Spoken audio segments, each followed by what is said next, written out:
Good morning. Let's start our first chapter of thermodynamics, that is formation of steam. Okay. अभी जो हम theory करने वाले हैं वो थियरी आपका होल चैप्टर का बेस है, यानी पूरा चैप्टर आपका इसी थियरी पर डिपेंडेंट है. सो जितने भी हमने हमारे चार्ट्स है, जितने भी हमारा एग्जांपल्स है और जो भी इक्वेशंस हम करने वाले हैं उसका बेस यही थियरी है. अगर ये थियरी एग्जाम में होती है या नहीं होती है फिर भी आपको ये थियरी करनी ही है.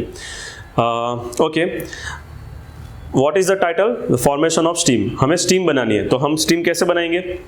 चलिए, फर्स्ट टेक अ बॉल. एक बाउल लेते हैं, ठीक है. ऐड सम वाटर, उसके अंदर थोड़ा पानी डाल देते हैं.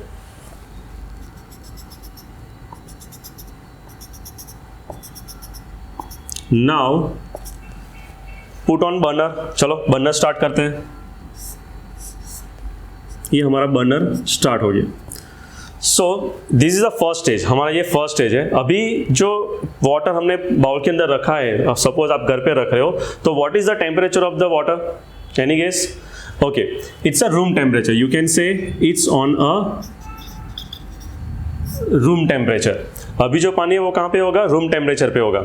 सो आपको करना क्या है? धीरे धीरे टेम्परेचर बढ़ाना है, ठीक है. अगर जैसे से आपका बर्नर आपका हीट दे रहा है तो उसका टेम्परेचर धीरे धीरे राइज होगा. सो फर्स्ट स्टेज हमारा कंप्लीट ये हो चुका है. अब सेकंड स्टेज में जा रहे हैं. तो सेकंड स्टेज फिर से ड्रॉ कर रहा हूं. आपका बर्नर अभी चालू ही है यहां पर, ठीक है.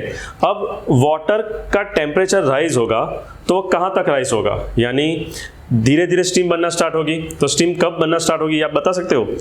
कल मेरे एक स्टूडेंट ने बताया कि इट्स स्टार्ट फ्रॉम 70 डिग्री. वो कहाँ पे स्टार्ट होगी? 70 डिग्री पे स्टार्ट हो जाएगी. So it's a wrong answer. आपको सबको पता है कि वो स्टीम कब राइज होगी, स्टीम बनना कब स्टार्ट होगी. इट्स अ 100 डिग्री सेंटीग्रेड, क्योंकि हमें सबको पता है कि वाटर का बॉइलिंग पॉइंट कौन सा है? 100 डिग्री. यानी 100 डिग्री के अराउंड जब टेम्परेचर हो जाएगा तब आपकी स्टीम फॉर्मेशन स्टार्ट होगी, यानी स्टीम बनना स्टार्ट होगी. So what is our second stage? पानी पहले रूम टेम्परेचर पे था, अब पानी कहाँ पे पहुंचा? Up to 100 degree centigrade. So ये आपका वाटर पहुंच चुका है एट द 100 डिग्री सेंटीग्रेड. अभी हम 100 डिग्री ले रहे हैं as a assumption. It's a boiling point, ठीक है. तो first stage at room temperature, second stage water reach up to boiling point यानी 100 degree centigrade. Third stage,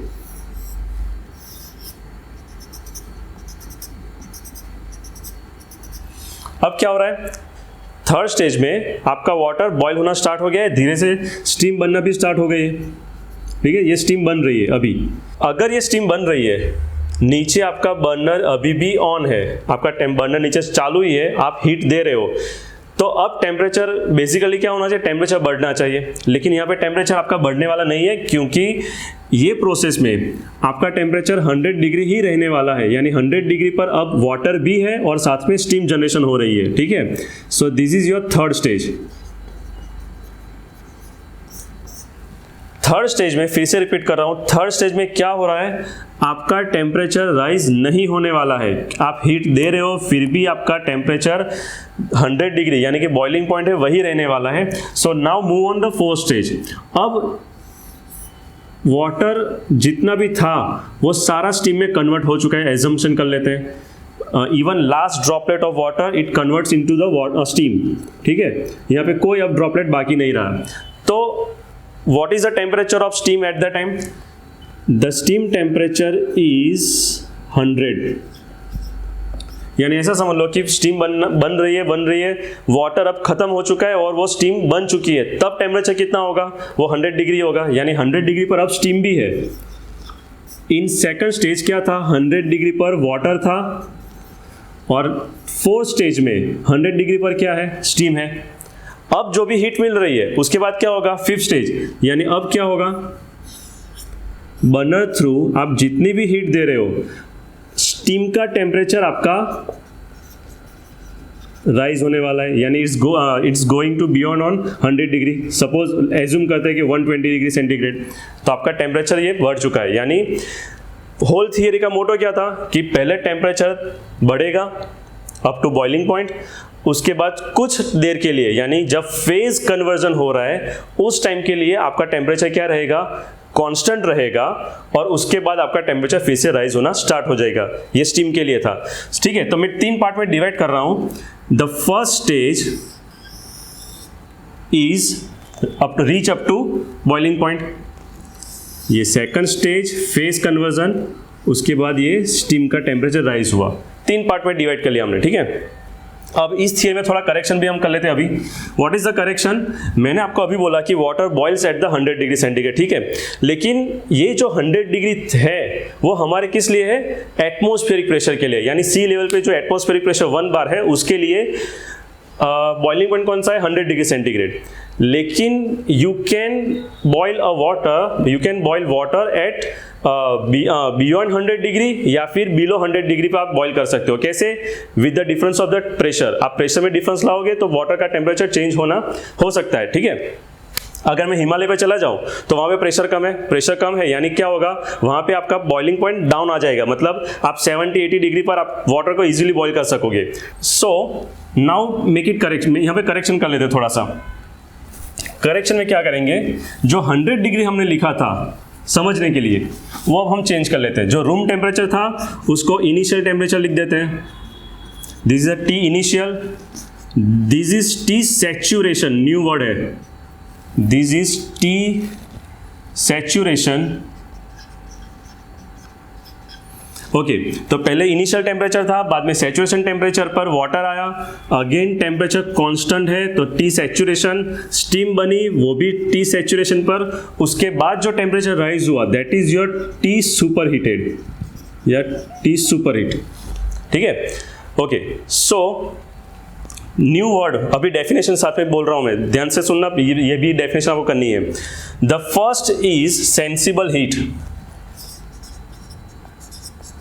sensible heat, आपको ये थियरी के साथ 3 डेफिनेशन करनी है और बस ये थियरी यहीं पे खत्म हो जाएगी। 3 डेफिनेशंस करनी है। What is first? That is sensible heat, यानी आप टेम्परेचर इनिशियल टेम्परेचर से जो सैचुरेशन टेम्परेचर बढ़ा रहे हो तो वो आपकी सेंसिबल हीट है। यानी what is the definition of sensible heat? यहाँ पे लिख रहा हूँ, मैं वीडियो में साइड में भी दे दूंगा आपको। So what is the definition of sensible heat? An amount of heat required to reach the saturation temperature is known as sensible heat, ठीक है। तो ये आपकी डेफिनेशन हो गई।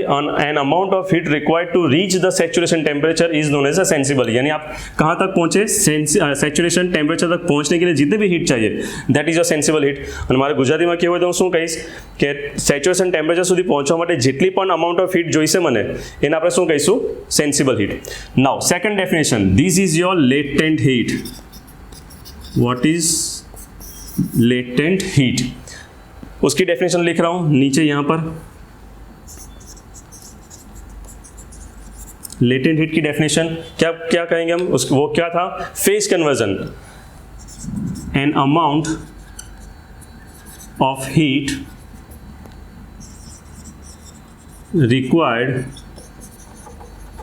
To change the phase of water is known as latent heat. The amount of heat, repeat कर रहा हूं, an amount of heat required to change the phase of water is known as the latent heat, यानी आपको पानी का phase conversion करना है, उसके लिए जितनी अमाउंट ऑफ हीट चाहिए वो आपकी लेटेंट हीट रहेगी, ठीक है। Okay, the one word is missing, मैंने यहाँ पे वन वर्ड छोड़ दिया है। कौन सा? दोनों डेफिनेशंस में आपको सबसे पहले क्या लिखना है पता है? एट गिवन प्रेशर चेंज कर रहे हो तो the amount of heat also change, यानी आप प्रेशर चेंज कर रहे हो। अगर ये पूरी थियरी हमने 1 बार पे की तो उसके लिए अमाउंट ऑफ हीट डिफरेंट होगी। अगर यही थियरी हम 10 बार पे कर रहे हैं प्रेशर तो आपकी अमाउंट ऑफ हीट अलग से होगी, ठीक है। तो सेंसिबल हीट, लेटेंट हीट, और थर्ड डेफिनेशन, मेरे पास जगह कम है मैं फिर भी यहाँ पे लिख रहा हूँ। The third definition is super heat. तो फिर से एक वर्ड ऐड कर देते हैं, एट गिवन प्रेशर। ये आपको पहले लिखना ही है तीनों डेफिनेशन में, उसके बाद मैं लिख रहा हूं यहां से at given pressure amount of heat beyond its saturation temperature,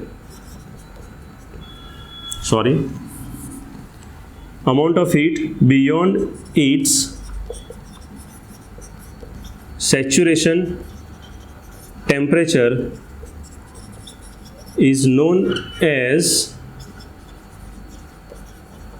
superheat। ठीक है, तो ये आपकी 3 डेफिनेशंस आपकी होल फॉर्मेशन ऑफ स्टीम के साथ खत्म होती है। यहाँ पर नेक्स्ट लेक्चर में हम क्या देखेंगे, स्टीम के अकॉर्डिंग जितनी भी डेफिनेशंस आपको जो इंपॉर्टेंस है वो नेक्स्ट लेक्चर में हम देखेंगे। इसके बाद अगर इस थियरी में आपको कोई भी डाउट हो तो प्लीज़ कमेंट बॉक्स में लिख देना और मैं आपको रिप्लाई जरूर करूंगा। So and please subscribe. Thank you.